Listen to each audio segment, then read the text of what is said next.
ना इधर ना उधर, सीधे मुद्दे पर नजर। और क्या है आज की खबर, आप देखना शुरू कर चुके हैं न्यूज़ 18 पुनीत के साथ। तो क्या कोई बड़ी तबाही होने वाली है? आखिर ये बार बार हो क्यों रहा है? लगातार धरती कांप क्यों रही है? अलग अलग जगहों से ऐसी खबरें निकलकर क्यों आ रही हैं? दरअसल दक्षिण प्रशांत महासागर में स्थित टोंगा द्वीप समूह के पास 7.1 तीव्रता का शक्तिशाली अर्थक्वेक यानी कि भूकंप का झटका महसूस किया गया। इसके बाद सुनामी की चेतावनी यहां पर जारी की गई है। German research centre for Jio sciences यानी कि GFZ के अनुसार भूकंप का केंद्र टोंगा द्वीप से कुछ ही दूरी पर 10 किलोमीटर की गहराई में था। अलर्ट दिया गया है। अलर्ट क्या है? यूएस सुनामी वार्निंग सिस्टम ने भूकंप के बाद तटीय इलाकों के लिए चेतावनी जारी की है और चेतावनी जारी की है कि टोंगा, फिजी और समोआ जैसे नजदीकी द्वीपों में सुनामी आ सकती है।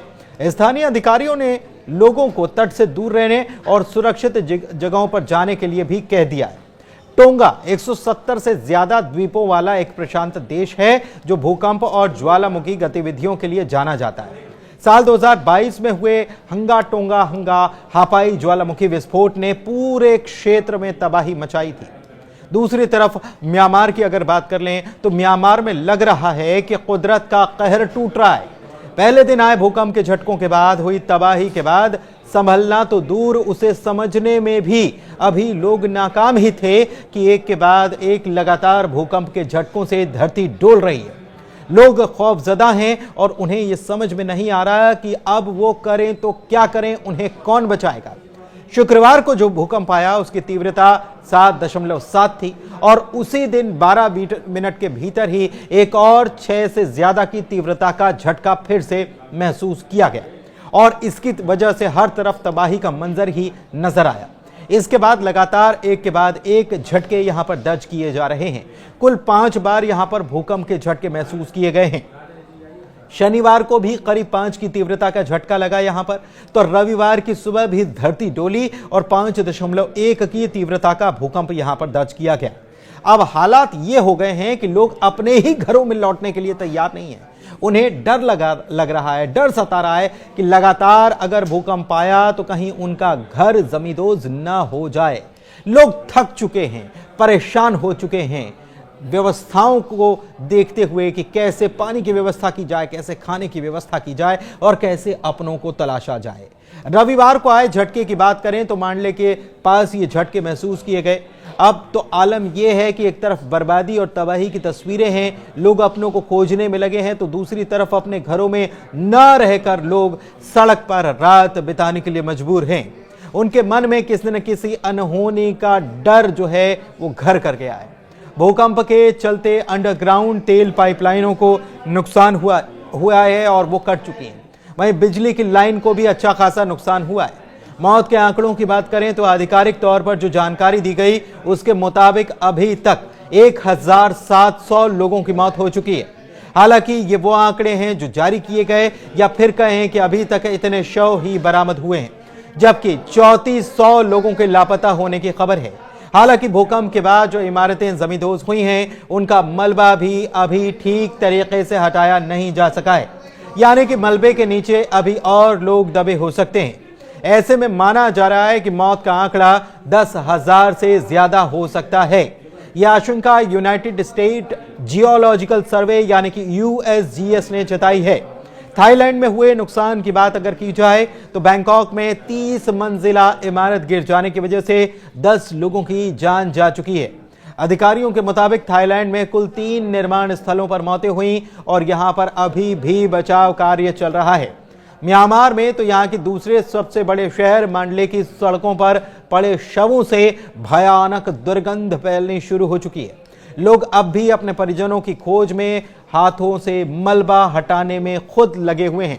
इस बीच म्यांमार की जुंटा सरकार दुनिया भर से मदद की गुहार लगा रही है, जिसके बाद भारत ने भी यहां पर राहत सामग्री भेजने का काम किया है। वैसे यहां पर सैन्य शासन है और सैन्य शासन अमूमन ऐसी मदद के लिए कभी भी अपील नहीं करता, लेकिन यहां पर इसी बात से समझा जा सकता है कि अपील की गई है और सभी 6 जो क्षेत्र हैं यहां के, वहां पर इमरजेंसी घोषित कर दी गई है। भूकंप के कारण म्यांमार में 2 शहरों को खासा नुकसान उठाना पड़ा है। जहां पर राजधानी नेपिदो से आई तस्वीरों में बचाव दल को मलबे में फंसे लोगों को निकालते हुए देखा गया है। अमेरिकी भूवैज्ञानिक सर्वेक्षण यानी कि USGS के मुताबिक भूकंप के केंद्र के करीब 8 लाख लोग तीव्र झटकों की वजह से चपेट में आए थे और मौत का आंकड़ा इसी वजह से 10,000 के पार भी जा सकता है। नुकसान और तबाही ऐसी है कि हर तरफ बस खौफ और सब कुछ खत्म हो जाने जैसा मंजर नजर आ रहा है। सरकारी रिपोर्ट के मुताबिक म्यांमार के 5 शहरों में इमारतें गिरी हैं। एक रेलवे पुल यांगून मंडले एक्सप्रेसवे पर एक सड़क पुल भी क्षतिग्रस्त हुआ है। 90 साल पुराना आइकॉनिक अवा ब्रिज इरावदी नदी में समा गया। इसके साथ ही ऐतिहासिक मंडले पैलेस का एक हिस्सा भी जमींदोज हो गया। विदेश मंत्रालय के सूत्र ये बता रहे हैं कि म्यांमार में आए भीषण भूकंप के मद्देनजर भारत करीब 15 टन राहत सामग्री भेज चुका है। यह सामग्री भारतीय वायुसेना यानी कि इंडियन एयरफोर्स के C-130J हरक्यूलिस विमान के जरिए हिंडन एयरबेस से रवाना की गई थी। इस राहत सामग्री में तंबू हैं, स्लीपिंग बैग हैं, कंबल हैं, खाने योग्य भोजन है, पानी शुद्धिकरण यंत्र है, हाइजीन किट है, सोलार लैंप है, जनरेटर सेट हैं, जरूरी दवाइयां हैं। इसमें paracetamol, antibiotics, cannula, syringe, gloves, cotton bandage, urine bag, सारी चिकित्सकीय सामग्री भी इसमें भेजी गई है। भारत सरकार की तरफ से चलाए जा रहे राहत बचाव ऑपरेशन ब्रह्मा में तीनों सेनाओं ने अपनी ताकत लगाकर रखी है।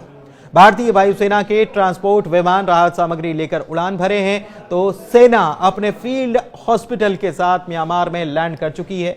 नौसेना के 2 शिप भी राहत सामग्री लेकर यंगून पोर्ट पर पहुंच रहे हैं।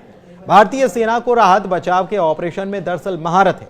इसके लिए भारतीय सेना के 50 आई पैरा ब्रिगेड को तैनात किया गया है। 118 स्पेशलिस्ट रेस्क्यू टीम अपने मेडिकल साजो सामान और कम्युनिकेशन यूनिट के साथ 29 मार्च को ही रवाना हो गई। वायुसेना का C-17 म्यांमार के समय के अनुसार रात करीब 11:30 बजे पीताव अंतर्राष्ट्रीय हवाई अड्डे पर लैंड हुआ। टीम को रिसीव करने के लिए म्यांमार में भारत के राजदूत थे। स्पेशलाइज्ड उपकरण के साथ सेना का फील्ड अस्पताल भी इस वक्त म्यांमार में चल रहा है। नौसेना के ईस्टर्न नेवल कमांड से INS सतपुड़ा और INS सावित्र को राहत सामग्री के साथ 29 मार्च को ही रवाना किया गया था।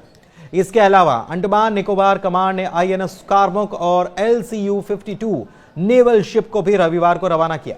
वायुसेना सबसे पहले C-130J सुपर हरक्यूलिस को लेकर यहां पर उड़ान भरती नजर आई और सुरक्षित तरीके से लैंड करने के बाद फिर एक के बाद एक एयरक्राफ्ट लॉन्च किए गए।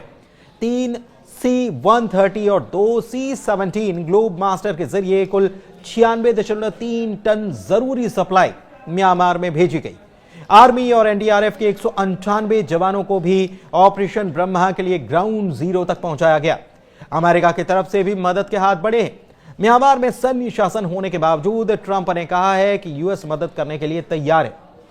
वैसे आपको बताएं कि म्यांमार में शुक्रवार को 7.7 की तीव्रता के भूकंप से 300 परमाणु बमों के धमाके से ज्यादा के बराबर की ऊर्जा निकली थी। CNN की रिपोर्ट के मुताबिक एक भूवैज्ञानिक ने इसकी जानकारी दी। उन्होंने यह भी चेतावनी जारी की कि भूकंप के आने के बाद इस क्षेत्र के लोगों को और भी झटके देखने को मिलेंगे और लोगों को हिलाकर रख देंगे। भूविज्ञानी जेम्स फिनिक्स ने यह चेतावनी दी है कि भूकंप के बाद आने वाले झटके कुछ महीनों तक भी रह सकते हैं और वैज्ञानिक की यह बात सही भी साबित हो रही क्योंकि लगातार यहां पर भूकंप के झटके महसूस किए जा रहे हैं। लोग खौफजदा हैं और इसीलिए अपने घरों में वापस लौट भी नहीं रहे। उनको यह तक नहीं पता चल पा रहा है कि आखिर कब तक उन्हें ऐसे ही सड़कों पर दिन और रात गुजारनी पड़ेगी। इधर यहां पर इन्फेक्शन का खतरा बढ़ गया है क्योंकि लाशें अभी तक पूरी तरह से निकाली नहीं गई हैं और ऐसे में यहां पर राहत सामग्री जो भेजी गई है, मेडिकल एड जो भेजी गई है, उसका इस्तेमाल सही तरीके से हो ये और सही समय पर हो, ये बहुत ज्यादा जरूरी है। सबसे ज्यादा जरूरी यह है कि यहां से मलबा हटाकर जो शव उसके नीचे हैं उनको निकाला जाए, वरना इन्फेक्शन का गंभीर खतरा भी पैदा हो सकता है। फिलहाल इस वीडियो में इतना ही। मुझे दीजिए इजाजत। धन्यवाद।